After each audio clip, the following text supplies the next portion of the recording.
కల్పించండి అని చెబుతుంటే శాఫ్లో ఉన్నటువంటి కొంతమంది అధికారులు చేస్తున్నటువంటి నిర్ణయాలను మీరెందుకు సమర్థిస్తున్నారు? అంత అవసరం ఏమొచ్చింది అంటే మన రాష్ట్ర ముఖ్యమంత్రి గారు చెప్పిన దానికన్నా శాఫ్లో అధికారులు VCMD అతీతుల. ఏ డిపార్ట్మెంట్ అయినా ముఖ్యమంత్రి చెప్పింది చెప్తారు, కానీ వీళ్ళు ముఖ్యమంత్రి గారు ఒకటి చెప్తే వీళ్ళు ఇంకోటి చేస్తారు. ఇది న్యాయమా? లేదు. పారా గేమ్స్కి మీరు 3% ఇందులో ఇంక్లూడ్ చేస్తే వాళ్ళకి సహజంగా వచ్చే 2% రిజర్వేషన్ క్యాన్సిల్ చేస్తారా? అది చేయరు. ఇక రాష్ట్ర వ్యాయామ ఉపాధ్యాయులు 2 చేతులు ఎత్తి నమస్కరిస్తున్నాయి. ఇప్పుడైనా నోరులు తెరవండి.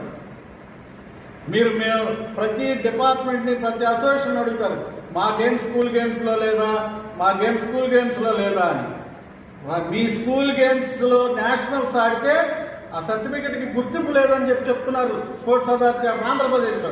దీనికి మీరు ఇంతవరకు ఎందుకు స్పందించలేదు? నోర్లు పడిపోయినాయా? మీరు క్రీడాకారులు కాదా? మీ క్రీడాకారుల భవిష్యత్తును ఏం చేయాలనుకుంటున్నారు? అలాగే జూనియర్ నేషనల్స్ని ఆడిన సర్టిఫికెట్ ఉపయోగపడదంట. ఇదే ఎక్కడ న్యాయం అండి? కాబట్టి ఇప్పటికైనా మీరన్నీ ఇక్కడ ఇచ్చిన 65 గేములు నోట్ అని ఒకటి పెట్టారు. ఏమని? 35 క్రీడల్లో 36 క్రీడల్లో వాళ్ళకి ఇచ్చిన తరువాతే మేము B కేటగిరీలో వాళ్ళకి ఇస్తామని చెప్పడం జరిగింది. దీన్ని పూర్తిగా రాష్ట్ర టెన్నిస్ బాల్ క్రికెట్ అసోసియేషన్ ఖండిస్తుంది. దీన్ని మీరు వెంటనే ఉపసంహరించుకోండి. అలాగే ఇంకో 2 గేములని కూడా మీరు ఏ కేటగిరీలో త్వరలో చేర్చబోతున్నారని తెలిసింది.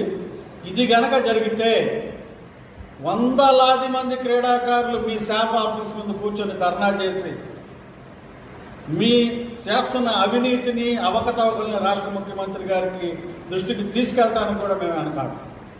కాబట్టి ఇప్పటికైనా అన్ని 65 క్రీడలకి ముఖ్యమంత్రి గారిని మేము కోరేది ఒకటే, అన్ని క్రీడల్ని సమ దృష్టితో చూడండి. అప్పుడే ఈ రాష్ట్రంలో క్రీడలు బాగుపడతాయి. ఈ శాఫ్లో ఉన్నటువంటి వాళ్ళతో నమ్ముకుంటే క్రీడలు అన్యాయం అయిపోతాయి.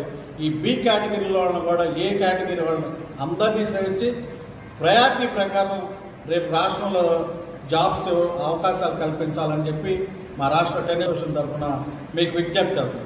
కాని పక్షంలో రేపు DSAలో కానీ వీటిలో కానీ ఈ 36 గేములనే పరిగణలో తీసుకుంటే మాకు న్యాయస్థానానికి